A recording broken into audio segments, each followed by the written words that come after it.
All right, these are my thoughts on the Dispossessed. I want to start by saying I thoroughly enjoyed this book, and I thought the questions and discussions raised by it are still relevant today. The Dispossessed is a book written by Ursula Le Guin, commonly referred to as Ursula K. Le Guin as well. She published this book in 1974, and on her website, or at least the one dedicated to her, it shows that The Dispossessed won multiple awards, all of which were for Best Novel. In 1974, it won the Nebula Award, 1975, the Jupiter, Locus, and Hugo Awards. It is a highly praised book by critics and fans and has stood the test of time. I first got the recommendation to read this book from a YouTube channel called Book Pilled. He reads lots of books and leaves reviews with minimal spoilers, and I do highly recommend his channel. This one was one of the highest recommended books he's ever read, and I can now say that I've read it as well. I agree. I can say now that I've read it as well that I agree. Everyone should give this book a chance. From here on in, spoilers will come freely, so please, if you plan on reading it, go do so and then come back once you've finished. May as well start here, since I told people to leave for spoilers. I don't think any part of the story being spoiled takes away from the book at all. I think the story, while it doesn't take a back burner to the questions raised by Shevek, the main character, or the many characters and challenges he comes in contact with, it does frame them in such a way that you understand the perspective, or lens he's viewing his options through. He is an anarchist, an syndicist, kind of, technically. So the story just kind of frames that state of mind for you to view the questions through. The story humanizes the situations, and the pacing gives questions time to settle and gives the reader time to puzzle for themselves what the correct choice, correct choice might be, before Shevek takes his path and we're presented with the resolution and the next question. Not just that, the story also creates a digestible method for the questions to reach a larger audience. I'm going to go over a few of my favorite questions raised over the course of the book. I'll try to set the stage as best I can around how Shevek is feeling at that point in the book, or the different things that have come up and what might be happening at that point in the book. I'm going to give a quick overview of the setting, just to give an idea of the space and time where these are presented. So Le Guin, she starts her novel on the moon of Anaris, which is in the orbit of the planet Eurus. Forgive me for my pronunciations; they're terrible, I bet. Anaris was home to a mining colony for some time for Eurus, which is a planet very similar to Earth, where capitalism is the main power system. Later on, it does explain that there is a communist state, and later in the novel, the capitalists and the communists are fighting a proxy war over a revolution in another country. But the capitalists are the main focus of the story, and used to draw the parallels of power structures being better for some than others. There's other systems there, but the questions I chose mostly focus on the capitalists and the anarchists. Let's see. So Shevek, the main character, is visiting from Anaris, an anarchist state that has slowly built up power structures, or walls, as it likes to refer to them, over a 170-ish year freedom. Each character takes a portion of time either on Eurus, or each chapter takes a portion of time either on Eurus or Anaris, stepping through the journey to eventually leave for the capitalist society and his eventual return to the home world. Shevek has a few main supporting characters as well as a few antagonists around him, who I'll just kind of bring up as we go through the book. Let's see. So I want to talk about a scene in the book that really stuck with me. Throughout the story, there's very little violence. In the beginning, when Shevek is being put on the transport ship, a person, part of the planetary defense force, is struck and killed with a rock, which receives no retaliation from the rest of the defense force. Now, this is on Anaris. Later, there is talk of armies and their needs of weapons and why they aren't needed or used on Anaris. that talk comes with an older gentleman on Eurus, which Shevek has many conversations with, all of which are they raise a lot of good questions. Most of it does come back to the power struggle and the idea of nobody goes hungry while another eats. Now, this isn't completely true, even on Anaris. During the drought, and in fact, right after it technically broke, Shevek is on a train back home to see his partner and their daughter. He sits up front with the engineer and conductor, since he's the only passenger, and they get to talking about life in the drought and how you're alone as a conductor, and how some groups of people swarmed some of the trains with food headed to other towns because they were starving and dying. This is a quote from the book. A fellow I've known for years, he did just that.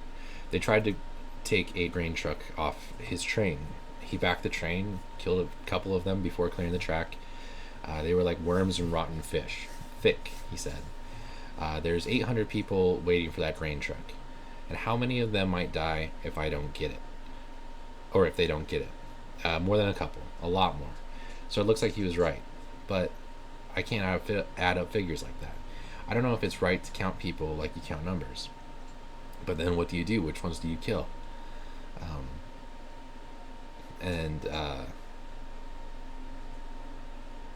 Shevek responds, the second year I was in Elbow, I was a work lister.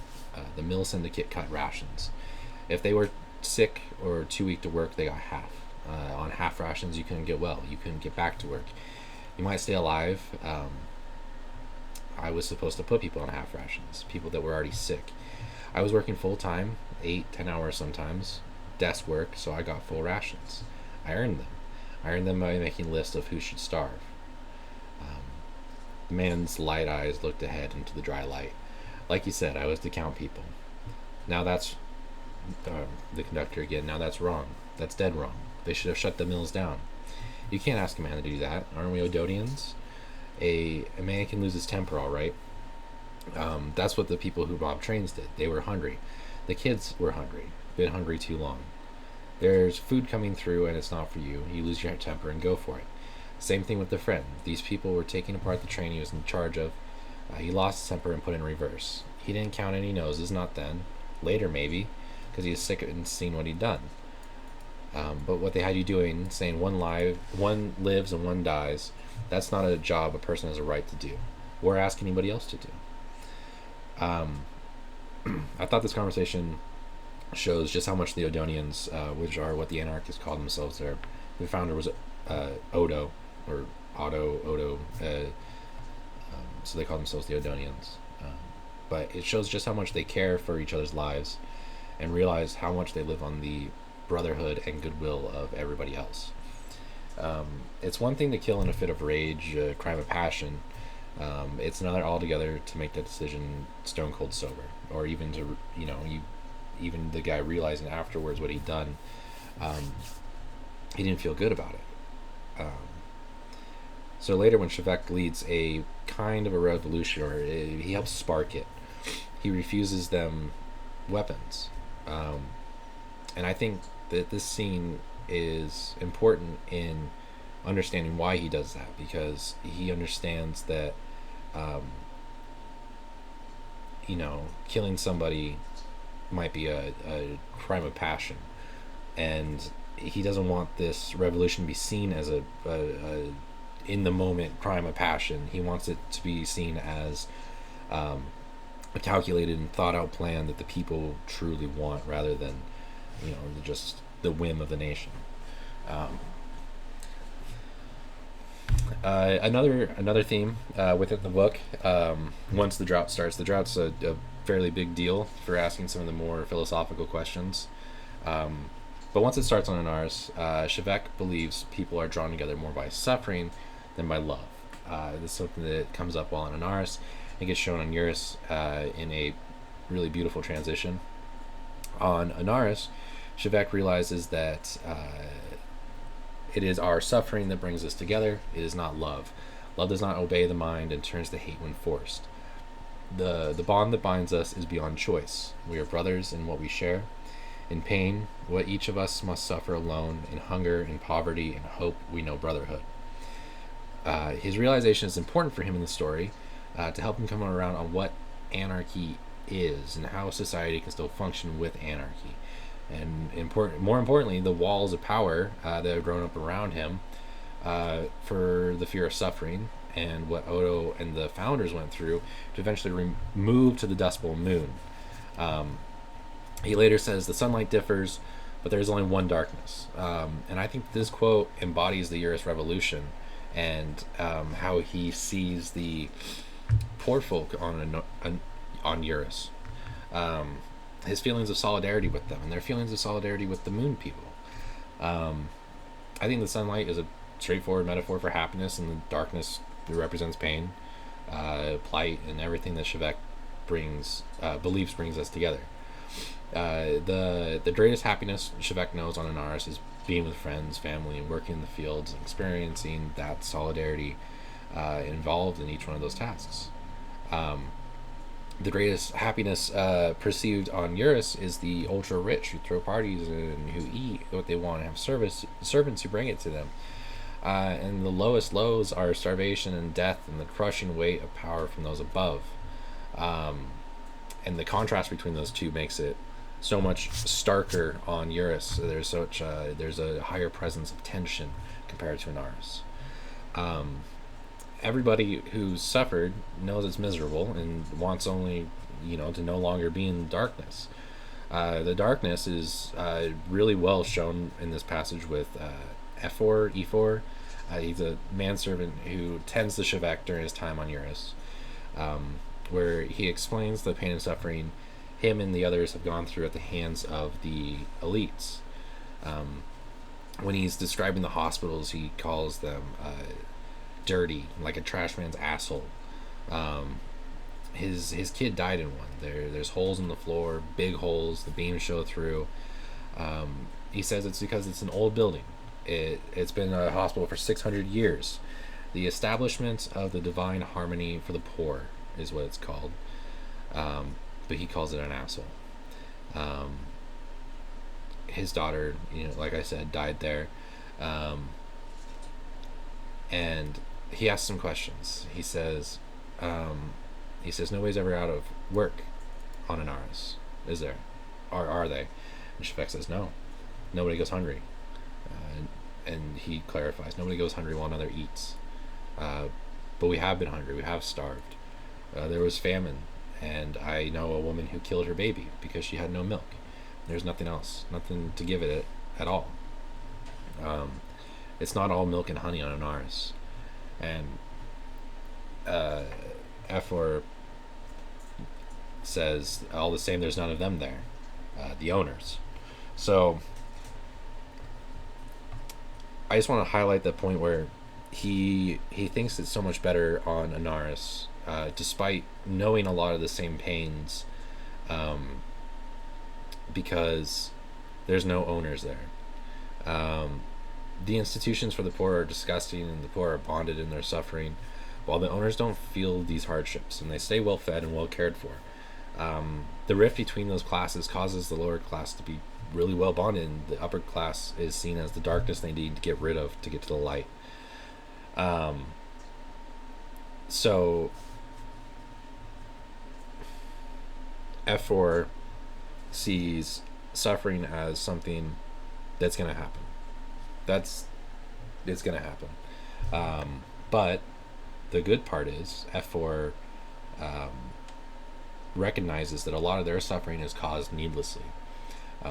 There's no reason for a whole group of people to suffer while everybody else is eating, right?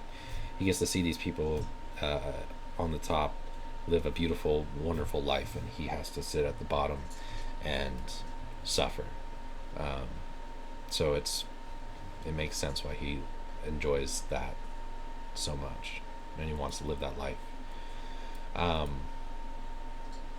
Another motif hinted at and kind of later explored is walls, societal walls. In fact, in the very first paragraph of the book,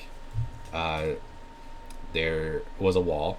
It did not look important. It was built of uncut rocks roughly mortared. An adult could look right over it, and even a child could climb it. Where across the roadway, instead of having a gate, it degenerated into a mere geometry, a line, an idea of boundary. But the idea was real. It was important. Um, Walls are obvious when they are physical, such as on Eurus, um, but they are much less obvious when they are mental or societal. Um, these walls are brought up multiple times throughout the book. They are always presented well before they're made explicit, but a lot of them are made very explicit. Um, for example, Shevek is a physicist, and learning culture is inherently hierarchical. Hierarchical? I don't know. Sabul is his boss for a time and refuses to print things for him unless he agrees to allow Sabul to be a co-author, while not adding anything of any real substance. A main reason he refuses to allow anything to be printed is he calls questions the usefulness and public opinion of Shevek's works about time. Shevek runs into people in Eurus asking the same questions. The people who aren't excited about the science itself, but they are excited about the profit, and that's what their society on the moon does not want. They don't even have money. There's no. So, Sabul is commonly thought of as a profiteer, is what they call them.